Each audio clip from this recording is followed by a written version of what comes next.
సంక్రాంతి సినిమాలకి paid premieres అవసరం. చెప్పాను కదా లాస్ట్ టైం మనమే చాలాసార్లు డిస్కస్ చేసుకున్నాం. 4 o'clock నుంచే.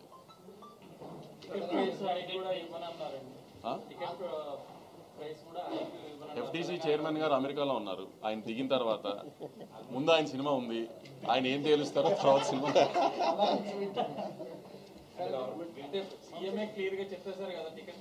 అదే సార్, ఇప్పుడు మీకు చెప్పిందే నేను వింటాను కదా, నేను కొత్తగా నాకేం చెప్పరు కదా సపరేట్గా. సీఎం గారు చెప్పేశారు ఓకే. ఇప్పుడు ఎఫ్టీసీ చైర్మన్ గారి సినిమా నాకంటే ముందుంది, ఆయన ఏం తేలుస్తారో మాది అదే కదా.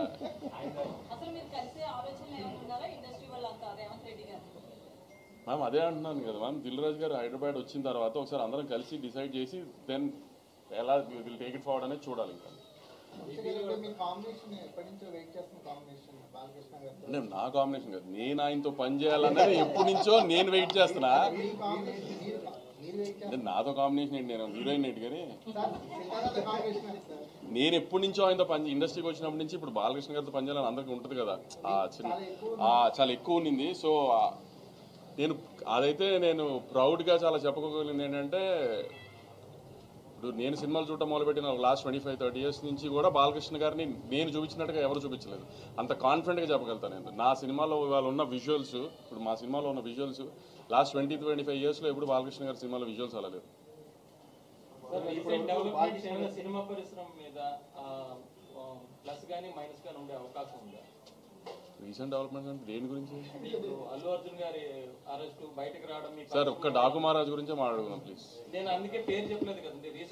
నాకు రీసెంట్ డెవలప్మెంట్స్ అంటే సినిమా మీద ఏమైనా అది ప్రభావం వద్దా సార్, అసలు ఆ ఎలిమెంట్ లేదు. పోస్టర్స్ చూస్తే మళ్ళీ చైల్డ్ సెంటిమెంట్ ఉంది, పాప సెంటిమెంట్ కనిపిస్తుంది పోస్టర్. గత సినిమా కూడా బాలకృష్ణ గారి సినిమాలో కూడా ఎపిసోడ్ ఉంది. అది మొత్తం ఎంటైర్ సినిమాలో ఉంటుంది, ఒక ఎపిసోడ్ కింద ఉంటుంది.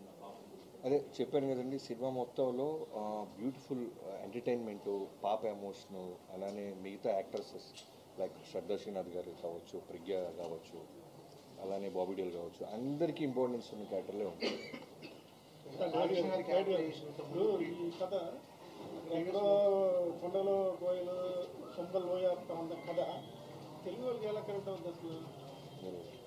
విక్రమార్కుడు చూసారా గురుగారు? మీకు సినిమా చూస్తే ఎక్కడ ప్రాంతంలో జరుగుతుంది, ఎలాంటి ఎమోషన్స్ ఉన్నాయి, మన కథ కాదా అనేది మీకు అర్థమైపోతుంది. పార్ట్ 1 ముందు చూద్దామండి, తర్వాత మంది పార్ట్ 2 నేను పార్ట్ 2 ఉన్నాను.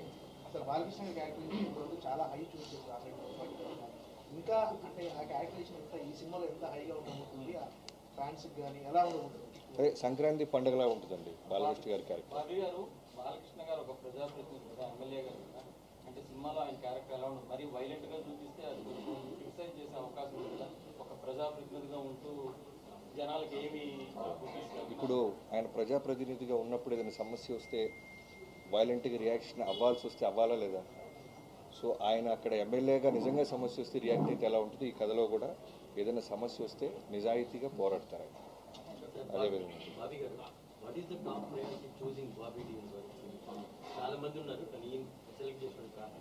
అంటే ఈ కథకి ఆ క్యారెక్టర్ డిమాండ్ చేసిందండి. ఒక నార్త్ ఇండియాలో బాబీ డియోల్ గారు లాంటి క్యారెక్టర్ ఉండాలనేది మేము ముందు నుంచి అనుకున్నాం. ఇన్ఫ్యాక్ట్ యానిమల్ కన్నా 4 months ముందే మేము కట్ చెప్పడం, లాక్ చేయడం జరిగింది.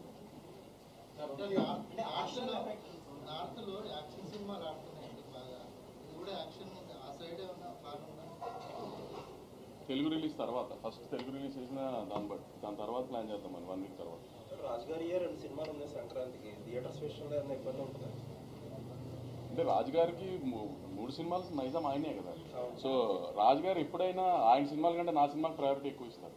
సో నాకు ఆయనతో ఆ విషయంలో ఎప్పుడు ప్రాబ్లం. బెనిఫిట్ షోస్ అది పక్కన పెడితే టికెట్ రేట్ హైక్ వల్ల ఉండడం వల్ల లేకపోవడం వల్ల ప్రొడ్యూసర్కి ఎంత ఫరక్ పడుతుంది కలెక్షన్స్? అది ప్రొడ్యూసర్ పాయింట్ ఆఫ్ వ్యూ కాదు. ఇప్పుడు ఎప్పుడైనా టికెట్ హైక్ ఎందుకు అడుగుతామంటే, బడ్జెట్ మేము అనుకున్న దానికంటే ఎక్కువ అయ్యి ఈ సినిమాకి ఇంత బడ్జెట్ పెడితేనే ఈ సినిమా విజువల్ అలా వస్తుంది అని అనుకున్నప్పుడు, కొంచెం ఎక్కువ ఖర్చు పెట్టినప్పుడు అప్పుడు టికెట్ హైక్ అడుగుతాం. ప్రతి సినిమాకి టికెట్ హైక్ అడగం కదా. సో ఏ సినిమాకి ఆ టికెట్ హైక్ అవసరమో అనుకుంటామో ఆ సినిమాకి డెఫినెట్గా అడుగుతాం.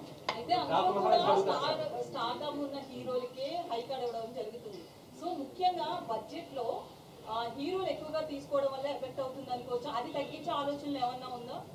అది మీరు హీరోలను అడగాలి మేడం. నన్ను అడిగితే నేను ఏం చెప్తాను చెప్పండి. నేను ప్రొడ్యూసర్గా హీరోలు అడిగింది ఇవ్వడం మా బాధ్యత అండి. ఎందుకంటే పోస్టర్ మీద ఉండేది ఆయన. ఇప్పుడు బాలకృష్ణ గారి సినిమా అంటున్నారు, తర్వాత బాబీ సినిమా, తర్వాత సితార సినిమా అంటారు కదా. బాలకృష్ణ గారి సినిమా అన్నప్పుడు హీరో సినిమా కదా. ఫస్ట్ ఆయన హ్యాపీ చేసిన తర్వాతే కదా ఏదైనా, హీరో తర్వాతే కదా ఏదైనా. హీరో మూలనే కదా టికెట్ దిగేది. ఈ సినిమాకి బాలకృష్ణ గారు ఎంత తీసుకున్నారు? మీరు ఇలాంటి రాఘవంశీ సోషల్ మీడియాలో ఒక కాంట్రవర్సీ నడుస్తుంది.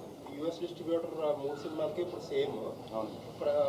మీ 2 సినిమాలది ఓపెనింగ్ స్టార్ట్ అయిపోయినాయి ఆల్రెడీ. అంటే ఇంకా game changer and Daaku Maharaj అన్అఫిషియల్గా ఓపెన్ చేశారు బాకు మహారాజ్ కొన్ని ఎక్స్ట్రీ స్క్రీన్స్. మేము ఇంకా అఫీషియల్గా ఓపెన్ చేయలేదు. ఏంటి డిస్ట్రిబ్యూటర్ మీద కొంతమంది ఏంటంటే మెగా ఫ్యాన్స్ పర్టికులర్గా గేమ్ చేంజర్ కంటే కూడా డాకు మహారాజ్ ప్రయారిటైజ్ చేస్తున్నారు, కొన్ని ఎక్స్టీ స్క్రీన్స్ కానీ ఇంకోటి కానీ అని చెప్పి అంటున్నారు. అదేం లేదండి. ఎందుకంటే ఇప్పుడు డిస్ట్రిబ్యూటర్కి తను ఏ సినిమా ఎంత పెట్టుకున్నాడో తనకి తప్పితే ఎవరికి తెలియదు. సో దేన్ని ప్రయారిటైజ్ చేసుకుని దేనికి ఎలా చేసుకోవాలో తన ప్లానింగ్ తనకు ఉంటుంది కదా. ఫ్యాన్స్కి వాళ్ళకు ఉండే ఎక్సైట్మెంట్ వాళ్ళకు ఉంటుంది. కొంచెం ఇంకా ఇది ఓపెనింగ్ లేదండి, స్లోగా ప్రాసెస్ చేసుకుని అన్ని స్క్రీన్స్ ఓపెన్ అవుతాయి. Game changer 10th